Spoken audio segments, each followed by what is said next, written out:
안녕하세요. 잔잔한 경제 뉴스의 존입니다. 오늘은 7월 24일 2020년 금요일입니다. 7월 넷째 주 원유 시장 동향에 대해서 알아보겠습니다. 구독과 좋아요, 알람 부탁합니다. 앞으로도 더 좋은 영상 올리겠습니다. 오늘의 키포인트는 WTI 가격 변동과 추세, 원유 가격 하락과 상승 요인, 원유 관련 주요 지표, 원유 가격 변동성 전망, 에너지 뉴스 결론입니다. 이번 주 5일 차트입니다. 월요일부터 금요일까지 상승과 하락을 반복을 했는데 결국은 저번 주에 비해서 약간 상승한 41불 34센트의 장을 마감했습니다. 3개월 차트입니다. 4월 말부터 5월 말 6월 초까지 꾸준히 상승을 하고 그 위에 38불, 40불, 41불 박스권에서 거래가 되고 있습니다. 천연가스 추세입니다. 이번 주에도 천연가스는 변동폭이 굉장히 큰 반면 재고량은 상대적으로 많았습니다. 이번 주는 원유 선물 가격을 봤을 때 지루하게 장이 이루어졌습니다. 물론 박스권 안에서 등락을 했긴 했지만 자꾸 이렇게 가격이 박스권에서 갇혀 있는 상황에서 이번에 영상은 약간 조금 기존 영상과는 약간 조금 짧게 그리고 다른 면에서 제가 영상을 편집했습니다. 우선은 원유 가격 하락과 상승 요인에 대해서 보겠습니다. 원유 가격 하락 요인은 기대치보다 많은 재고 발표로 약 490만 배럴이 증가했고요. 또한 가솔린 수요 회복의 둔화가 보이고 있습니다. 현재 여름 시즌이기 때문에 휴가용 가솔린 수요가 많아졌는데 현재 실업자들이 너무나 많기 때문에 직장으로 복귀하지 못하고 집에서 쉬는 사람들이 있습니다. 다시 말해서 출퇴근을 할 수 없는 상황이 벌어지는 거죠.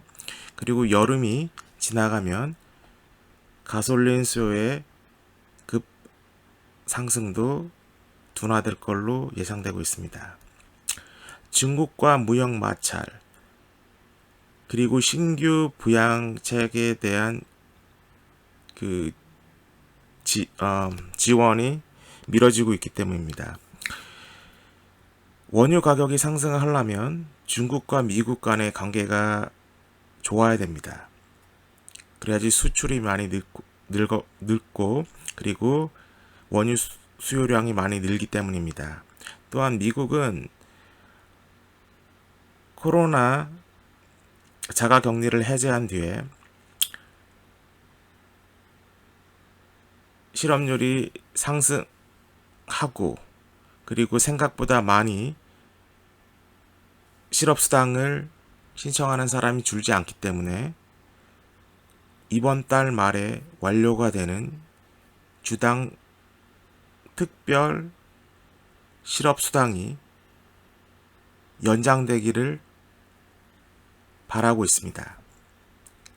하지만 그 연장이 되기 위해서는 미국 민주당과 공화당의 합의가 이루어져야 되는데 공화당이 반대를 하고 있습니다. 그렇기 때문에 원유 가격이 하락을 하고 있는 상황입니다. 8월 산유국 공급량 증가가 예정이 되고 또 셰일 오일도 현재 저번 주에 비해서 상승을 했기 때문에 새로운 공급량이 추가로 시장에 나오는 그런 불안감으로 인해서 가격이 하락을 받고 있습니다. 이번에 원유 가격 상승 요인으로 말씀드리겠습니다. 아주 간단합니다.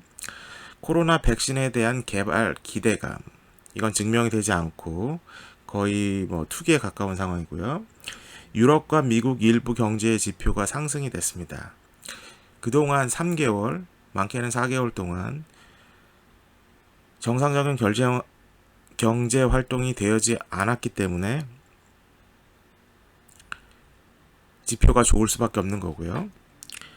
또 이번 주 혹은 다음 주에 신규 부양책이 통과될 것 같다는 기대감으로 상승 요인을 만들고 있습니다. 예, 여기서부터 약간 좀 변화를 줬고요. 이번 주 경제 뉴스와 원유 가격. 월요일 날인 7월 20일은 코로나 백신 개발에 대한 기대와 경기 부양책에 대한 기대로 소폭 상승을 했습니다. 그리고 화요일 날 EU 부양책이 통과되고 백신 개발에 대한 기대로 인해서 유가가 상승하고 주가가 상승을 했습니다. 수요일인 7월 22일에는 EIA에서 원유 재고가 예상 밖으로 많이 늘었기 때문에 재고가 상승하므로 원유 가격이 하락을 했습니다. 목요일인 7월 23일은 달러 약세와 무역 분쟁으로 인해서 원유가 상승을 했습니다. 다시 말해서 무역 분쟁보다 달러 약세로 인해서 원유 가격이 상승을 했습니다. 실물 경제의 수요가 증가돼서 상승한 것이 아니기 때문에 아무런 의미가 없습니다. 금요일 7월 24일 경기 회복 둔화. 금요일은 목요일의 연장선이었습니다. 하지만 하락을 했다가 다시 약간 만회하고 지난주에 비해서 약간 상승한 상태로 장이 마감이 되었습니다. 결과적으로 봤을 때 40대 선에서 약간 상승한 상황이고요. 미국 경제가 예상보다 안 좋기 때문에 달러가 약세가 되었고 그로 인해서 원유 가격이 상승을 했기 때문에 원유는 실제적으로 하락을 했다고 보셔야 될 것 같습니다. 예, 이번에는 미국 생산량 변화에 대해서 알아보겠습니다. 현재 보시면 원유 생산량이 지난 4년 동안 꾸준히 증산이 됩니다. 그러다 올 연초에 하락이 본격화되고 코로나 사태로 인해서 급락을 합니다. 그러다 반등을 하고 현재 여기 보시는 상황, 여기를 보시면 알겠지만 소폭의 반등이 일어났습니다. 다시 말해서 40달러 선에서 모든 세일 컴퍼니들이 손익분기점에 도달했다고 말할 수는 없지만 그래도 상위 셰일 오일 컴퍼니들은 생산을 재개했다는 거죠. 예, 이번엔 활동 중인 릭수를 보겠습니다. 미국 국내 상황은 지난주에 비해서 2개가 마이너스가 되었고 세계적으로는 24개가 하락이 되었습니다. 캐나다만 연속 4주째 상승을 하고 있지만 캐나다에서 활동 중인 리그 숫자가 상대적으로 너무 작기 때문에 그냥 세계 어느 일부 지역에서 신규 탐사를 이루고 있다는 것을 알고 계시면 될 것 같습니다. 예, 중요한 슬라이드죠. 원유 변동성에서 대해서 알아보겠습니다. 여기 보시면 이 박스를 보시면 지난 WTI 선물 가격과 약간 좀 비슷하다고 생각하시면 될 것 같습니다. 약 한 달간이죠. 여기 보시면 원유가 40달러 선에서 계속 거래가 되고 있는 상황을 거의 보여줍니다. 다시 말해서 상승폭이 굉장히 죽었다는 거죠.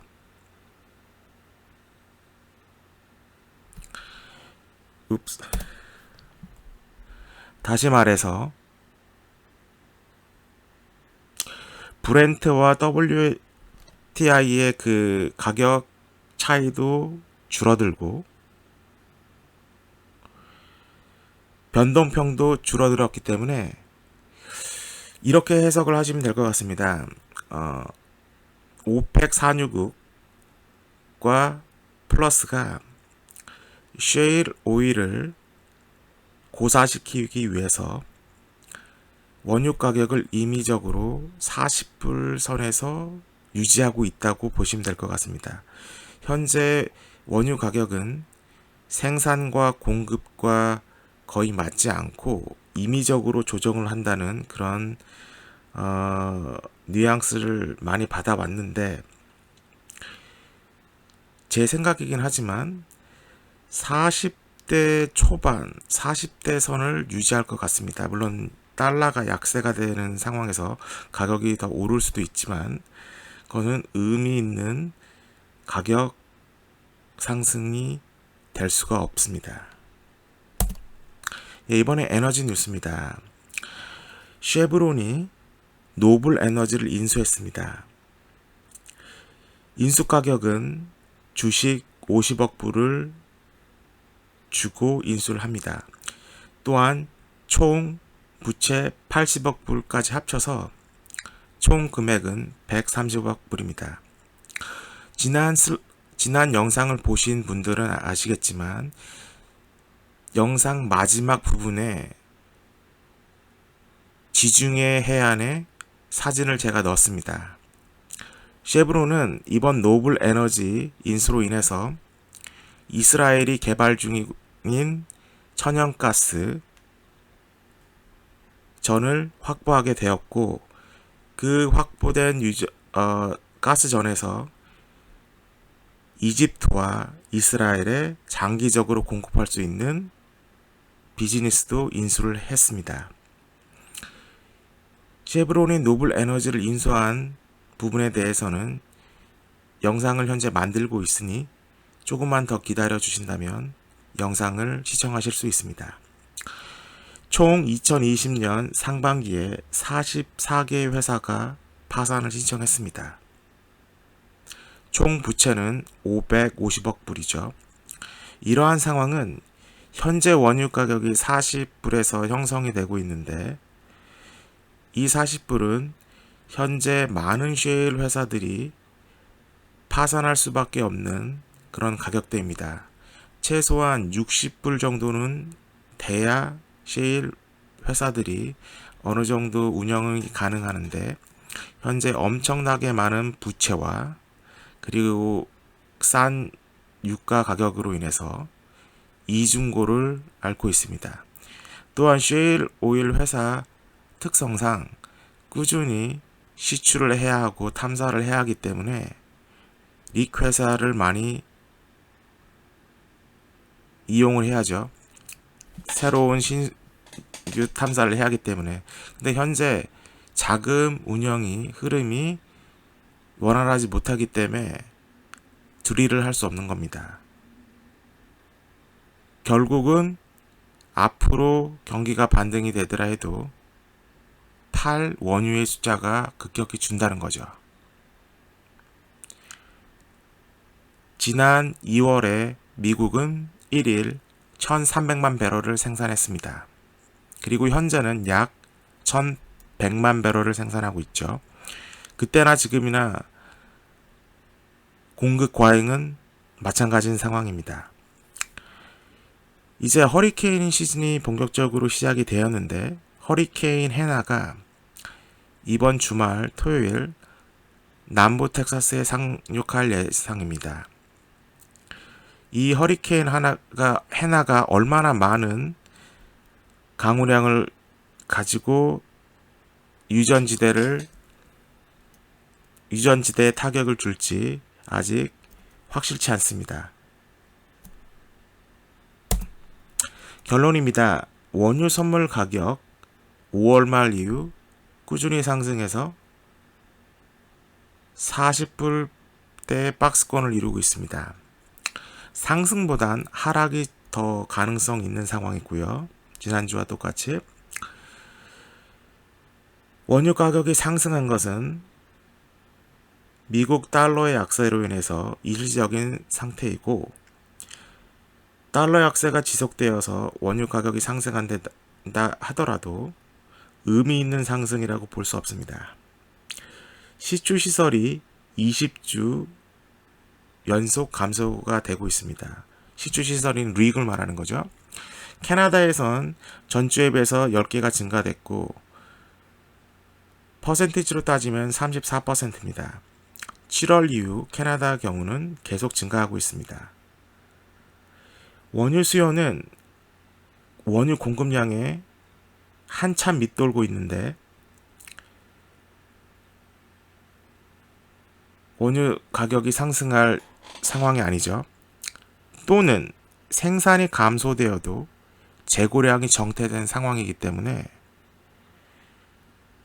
재고량이 어느 정도 소진될 때까지 원유 가격은 상승이 힘들 것 같습니다. 또한 원유 및 정유 제품도 생산하는 것에 비해 재고량이 많습니다.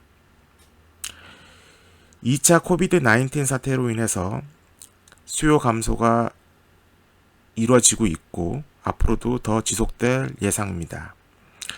또한 백신 개발로 인해서 원유 수요가 늘 수 있다는 기대와 백신 개발 실망으로 인해서 원유 수요가 하락할 수 있다는 그런 기대감이 계속 반복이 되고 있습니다. 현재 원유 가격이 상승할 수 있는 요소가 될 수 있는 것은 정정 불안으로 인해서 산유국의 정정 불안으로 인해서 공급이나 수요의 차질이 없는 한 큰 상승을 기대할 수 없습니다. 이라크나 리비아나 혹은 허리케인이 불어서 멕시코만 텍사스 일부 해안가 지역에서 원유 생산이 중단이 되면 일시적으로 원유 가격이 상승할 수 있습니다.